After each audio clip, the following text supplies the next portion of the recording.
This week's Torah reading is called Chukat, which means irrational laws. Many things happen in this week's reading, and interestingly, most of them happen actually by the end of the traveling of the Jewish people through the desert.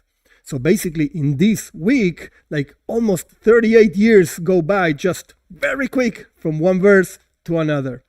One of those stories that happened actually after these 38 years, basically 40 years of wandering through the desert, is that the people didn't have water.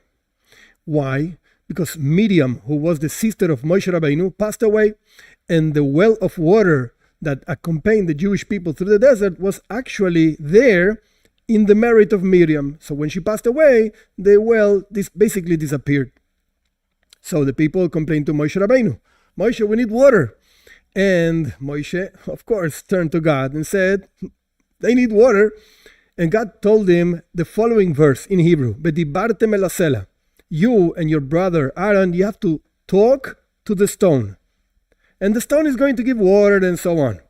Now, Moshe Rabbeinu was basically angry, and we see one of the terrible results of being angry. Anger in general in Judaism is a very, very lowly thing, very bad, evil thing. But basically, Moshe Rabbeinu gathered the Jewish people, and he hit the stone. And not just once, he hit the stone twice. And then the stone gave water, and the people drank, and everything is fine. God did not like this attitude of Moshe Rabbeinu, and he told him, look, him and his brother Aaron, because you did not talk to the stone. I told you to talk to the stone. You did not talk to the stone. You hit the stone. Therefore, you are not the leaders that will bring my children, the Jewish people, into the land of Israel, and so on. They passed away outside of the land of Israel, and the story moves on. This is a story, but let's try to analyze a little bit what was going on with Moshe Rabbeinu. God told him, V'dibartem, you will talk to the stone. Why did he hit the stone? Simple answer is he got angry. As soon as you get angry, you make mistakes. So beware, don't be angry. But maybe we can add some psychological ideas behind this. And maybe we could say the following. Moshe Rabbeinu knew his people. He knew the people that came out of Egypt 40 years before.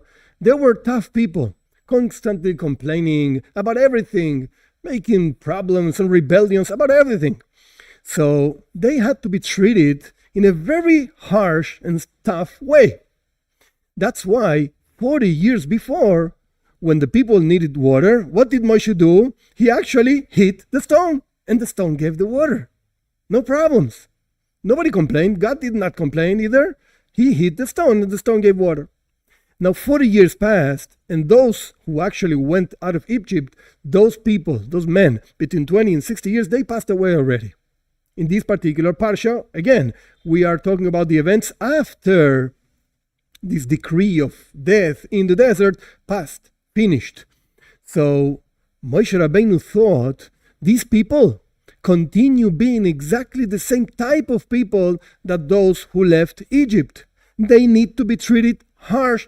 They need to be, quote unquote, hit in order to understand things. But the truth is that people changed. And the leadership that Moshe Rabbeinu had to offer to these, quote unquote, new people was a different type of leadership. A leadership based on words, not on hitting. And therefore, when Moshe Rabbeinu, so to speak, did not upgrade his leadership, he hit the stone again. God said, wait a second, you didn't get it. These people need a new type of leadership. These people need words. V'dibartem el hasela, you have to talk to the stone, and it's going to give the water.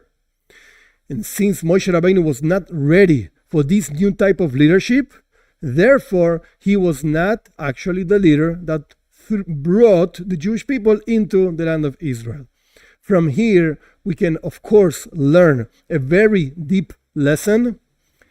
Things change. Generations change. Education changes. People change.